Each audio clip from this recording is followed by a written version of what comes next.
glorificado seja aquele que era, que é e para sempre será nosso bendito Deus. Um prazer, mais uma vez, estar com você, ter o privilégio de participar desse grupo de estudo da Bíblia, de oração, de louvor com você.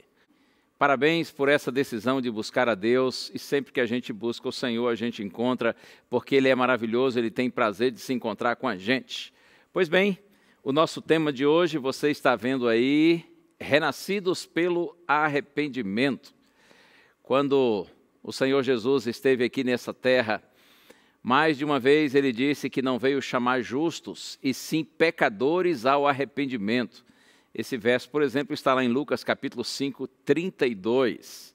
João Batista, aquele que foi o precursor do Senhor Jesus Cristo, o destemido pregador do deserto, ele gostava de dizer assim: arrependam-se porque está próximo o reino dos céus. E depois de Jesus, os seus discípulos, seus apóstolos, todos seguiram chamando as pessoas ao arrependimento. Eu me lembro, por exemplo, do texto lá de Atos, capítulo 2, verso 38, quando depois de Pedro e os demais apóstolos, movidos pelo Espírito Santo, pregarem para uma grande multidão, muitas pessoas naquela multidão, depois do sermão, disseram assim: agora, irmãos, o que nós faremos?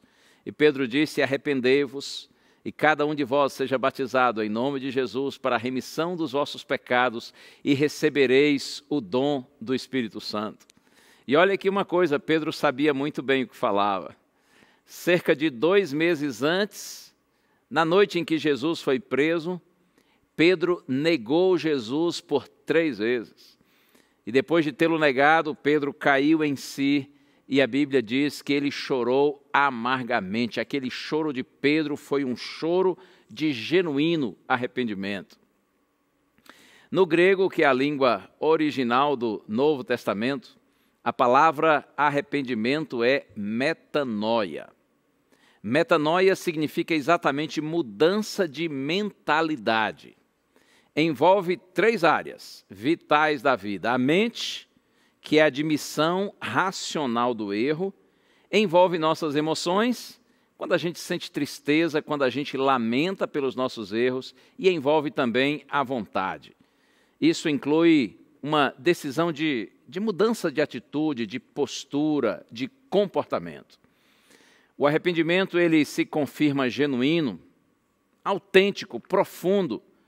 Não é quando você apenas chora, mas, acima de tudo, quando você muda. Sabe que tem gente que nem chora, mas se arrepende de verdade. Já existem outros mais emotivos que muitas vezes choram e choram até muito, mas não necessariamente estão arrependidos, porque não mudam de atitude. O arrependimento genuíno se confirma, repito, não quando você simplesmente chora, mas quando você muda seu modo de pensar e de agir. Outro aspecto importante que vale a pena salientar é Deus quem nos leva ao arrependimento. Isto mesmo, é Deus quem concede ao homem o arrependimento. E o desejo de Deus é que todos se arrependam. Mas olha um detalhe, Deus não força. Deus convida você, Deus convida a mim, a nós todos. Mas Ele não força, Ele não obriga a pessoa a se arrepender. Quando você aceita esse presente de Deus, esse dom de Deus que é o arrependimento, quando você aceita e permite, o propósito de Deus é alcançado. Mas o ser humano tem a liberdade para resistir, para rejeitar, se assim quiser. O propósito de Deus é levar todos os seres humanos ao arrependimento para que todos sejam salvos. E eu quero ler um texto muito lindo, vou até me sentar aqui e partilhar esse texto com você. Está aqui na primeira carta de Paulo a Timóteo, no capítulo 2, verso 4. Olha só o que está escrito. Falando a respeito de Deus, o qual deseja que todos os homens sejam salvos e cheguem ao pleno conhecimento da verdade. É desejo de Deus que todos os seres humanos sejam salvos. Você compreende? Deus não faz acepção de pessoas. No coração de Deus, o O propósito é que todos alcancem a vida eterna. Quando Jesus morreu na cruz, ele não morreu por um povo específico, por uma nacionalidade, uma etnia, por um povo de uma determinada cultura, de um determinado idioma, de uma determinada igreja. Não, claro que não. Quando Cristo morreu, ele morreu por todos. E o desejo de Deus é que todos os seres humanos se arrependam. Outro texto que eu quero compartilhar com você, segunda carta de Paulo aos Coríntios. Já estou buscando aqui na minha Bíblia, segunda carta de Paulo aos Coríntios, capítulo 7, verso 10. Olha só o que está escrito. Porque a tristeza, segundo Deus, produz arrependimento para a salvação, que a ninguém traz pesar, mas a tristeza do mundo produz morte. A tristeza produzida por Deus. O texto bíblico diz que ela produz arrependimento para a salvação e a ninguém traz pesar. Quando Deus nos leva ao arrependimento, Deus está, na verdade, buscando nos salvar e não nos condenar. A tristeza produzida por Deus produz arrependimento para a salvação que a ninguém traz pesar, mas a tristeza do mundo produz morte.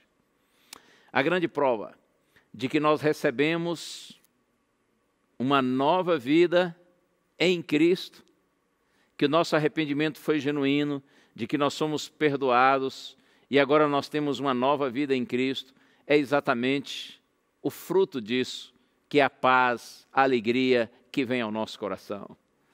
Eu pergunto para você, o que você tem dito, o que você tem feito, talvez pensado, que você sabe ser contrário à vontade de Deus, que você sabe que ofende a Deus e ofende ao seu semelhante. Peça a Deus perdão, peça com sinceridade. Clame ao Senhor por sua misericórdia e por sua graça. E acredite, Deus vai lhe perdoar. E se você me dirá assim, mas eu preciso primeiro me arrepender, então peça a Deus arrependimento, peça. Ele ouve sua oração, Ele atende sua oração com prazer.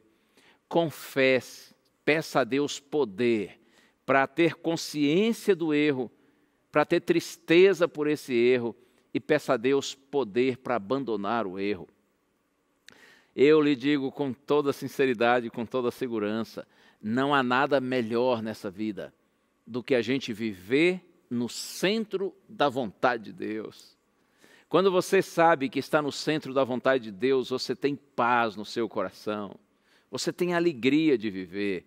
Quando você sabe que está no centro da vontade de Deus, você se sente seguro. Eu não tenho dúvida de que sentir-se no centro da vontade de Deus é sim o melhor da vida. Não há riqueza maior, não tem dinheiro que pague esse prazer de saber que estamos vivendo segundo a vontade do Senhor. Não há sabedoria maior na vida do que esta, de estar unido a Deus pela fé. Não há força maior, os mais fortes de todos neste mundo. Não são os mais inteligentes, os fisicamente mais fortes, os mais capacitados financeiramente ou desenvolvidos intelectualmente. Os mais fortes são aqueles que pela fé estão ligados a Deus, são aqueles que vivem no centro da vontade de Deus. Que nós todos sejamos renascidos pelo arrependimento e assim em Cristo nós encontremos perdão e uma nova vida. Deus abençoe você e amanhã, não se esqueça, nós temos mais um encontro marcado, será um prazer compartilhar um pouquinho mais da palavra de Deus com você.